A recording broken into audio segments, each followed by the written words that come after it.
તો ચાલો આજે આપણે પંચતંત્રની એક એવી સરસ મજાની વાર્તા સાંભળીએ જે આપણને ઘણું બધું શીખવી જશે. આ વાર્તા છે 4 પક્કા દોસ્તોની, જેમની દોસ્તી અતૂટ હતી અને જેમણે બતાવ્યું કે ખરી એકતામાં કેટલી તાકાત હોય છે. પણ વાર્તા શરૂ કરીએ એ પહેલાં એક સવાલ મનમાં આવે છે, ખરું ને? કે શું સાચી દોસ્તી એટલી મજબૂત હોઈ શકે કે એ ગમે તેવી મોટી મુશ્કેલીનો પણ સામનો કરી શકે? ચાલો આ વાર્તામાં જ એનો જવાબ શોધીએ.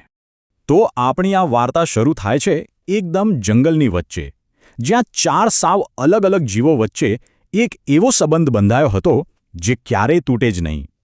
ચાલો જરા કલ્પના કરીએ, એકદમ મોટું ગાઢ લીલુંછમ જંગલ અને ત્યાં એક શાંત મજાનું સરોવર. બસ આ સરોવરનો કિનારો જ આ 4 મિત્રોનું રોજ મળવાનું ઠેકાણું હતું. અહીંયા એમની દુનિયા એકદમ શાંત અને સુખી હતી. તો કોણ હતા આ 4 હીરો? ચાલો મળીએ એમને. એક હતો ધીમો પણ એકદમ સમજદાર કાચબો. બીજું પવન વેગે દોડતું એક હરણ. ત્રીજો ઊંચે આકાશમાંથી બધું જ જોઈ લે એવો ચાલાક કાગડો. અને ચોથો નાનકડો પણ જબરદસ્ત હિંમતવાળો એક ઉંદર. જુઓ તો ખરા, ચારે કેટલા અલગ, પણ તોય રોજ ભેગા મળે અને પોતાના દિલની બધી વાતો એકબીજાને કરે. પણ જેમ કહેવાય છે ને કે સારો સમય હંમેશા નથી રહેતો, બસ એવું જ કંઈક થયું. એમની આ શાંત અને ખુશહાલ દુનિયા પર એક મોટી મુસીબતનું વાદળ ઘેરાઈ રહ્યું હતું. તો કોણ હતું એ જે એમની મિત્રતાની આખરી પરીક્ષા લેવાનું હતું? કોણ એમની શાંતિને ઢોળવા આવ્યું હતું? એ હતો એક શિકારી. અને થયું પણ એવું જ. એક દિવસ પેલા શિકારીએ બહુ ચાલાકીથી જંગલમાં પોતાની જાળ પાથરી દીધી અને કમનસીબે પેલું ચપળ હરણ, આપણો મિત્ર, એમાં ફસાઈ ગયું. રોજની જેમ જ્યારે હરણ એમના મળવાના સમયે ન આવ્યું ત્યારે બાકીના 3 મિત્રોના જીવ અદ્ધર થઈ ગયા. હવે અહીંયા કામ આવ્યું કાગડાનું. એણે જરાય વાર ન લગાડી. મિત્રને શોધવા માટે એણે તરત જ આકાશમાં ઉડાન ભરી અને ચારેકોર પોતાની નજર ફેરવવા લાગ્યો. અને થોડી જ વારમાં એણે જે જોયું એ જોઈને તો એનું હૈયું જ કંપી ગયું. એ તરત જ પાછો ઉડ્યો અને ઉંદર અને કાચબાને આ ખરાબ સમાચાર આપ્યા. પણ જુઓ, આ જ તો મિત્રતા છે.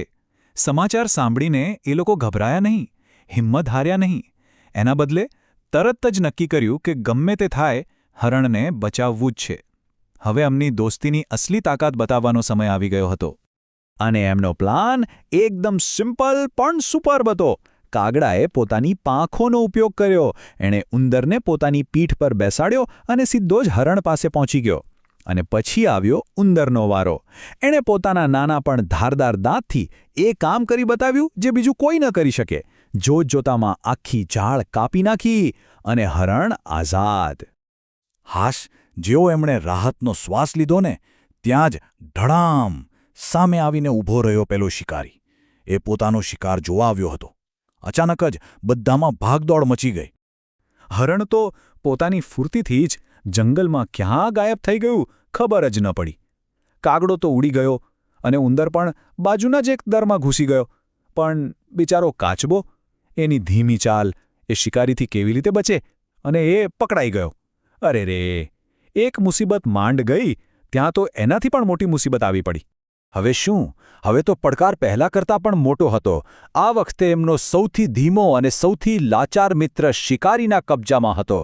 આને બચાવવા માટે તો કોઈક જોરદાર અને હિંમતવાળો પ્લાન બનાવવો જ પડે. અને આ વખતે એમણે જે પ્લાન બનાવ્યો ને, એ તો ખરેખર માઇન્ડ બ્લોઈંગ હતો. દરેક મિત્રનો એક ખાસ રોલ હતો. નક્કી થયું કે હરણ શિકારીના રસ્તામાં મરી ગયું હોય ને એવો ઢોંગ કરીને પડી રહેશે. કાગડો એની ઉપર બેસીને ચાંચ મારવાનો ડોળ કરશે, જેથી બધું એકદમ અસલી લાગે. અને બસ જેવો શિકારી લલચાઈને હરણ પાસે જાય, એ તકનો ફાયદો ઉઠાવીને ઉંદર કાચબાને આઝાદ કરી દેશે. અને પ્લાન વર્ક કર્યો. જેવો શિકારીએ રસ્તામાં હરણને પડેલું જોયું, એની આંખો ચમકી ઉઠી. એને થયું, વાહ, આજે તો ડબલ શિકાર. એ કાચબાને તો ભૂલી જ ગયો અને સીધો હરણ તરફ દોડ્યો. બસ આ જ એ પળ હતી જેની બધા રાહ જોતા હતા. હરણને પકડવાની લાલચમાં અને ઉતાવળમાં શિકારીએ પેલી કાચબાવાળી ભારે થેલી જમીન પર ફગાવી દીધી. અને જેવી શિકારીની પીઠ ફરી, ઉંદર એકદમ વીજળીની ઝડપે દરમાંથી બહાર આવ્યો. એક પણ સેકન્ડ બગાડ્યા વગર એણે પોતાના તીક્ષ્ણ દાંતથી થેલી કાપવાનું શરૂ કરી દીધું ફટાફટ. હવે જુઓ ખરી મજા. જીવો પેલો શિકારી હરણની એકદમ નજીક પહોંચ્યો કે એને ઉઠાવે ત્યાં જ હરણ અચાનક ઊભું થઈને ભાગ્યું અને કાગડો પણ ઉડી ગયો. શિકારી તો બસ જોતો જ રહી ગયો. હવે પેલો છેતરાયેલો શિકારી ગુસ્સામાં પાછો પોતાની થેલી લેવા આવ્યો તો શું જુએ છે? થેલી કપાયેલી છે અને ખાલી ખમ. કાચબો તો ક્યારનોય ત્યાંથી જતો રહ્યો હતો. અને આમ ચારે મિત્રો ફરી એકવાર એકસાથે અને એકદમ સુરક્ષિત હતા. તો આ આખી રોમાંચક વાર્તામાંથી આપણને શું શીખવા મળ્યું? આનો બોધ શું છે?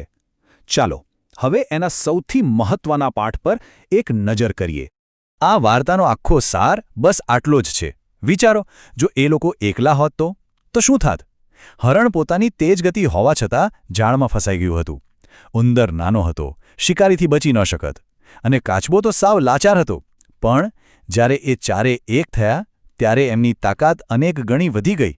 કાગડાની બાજ નજર, ઉંદરના તીક્ષ્ણ દાંત, હરણની ગતિ, બધાની શક્તિઓ એકબીજાની નબળાઈઓ માટે ઢાલ બની ગઈ. આ જ તો સાચી મિત્રતા છે, જ્યાં એકતા જ સૌથી મોટી તાકાત હોય છે.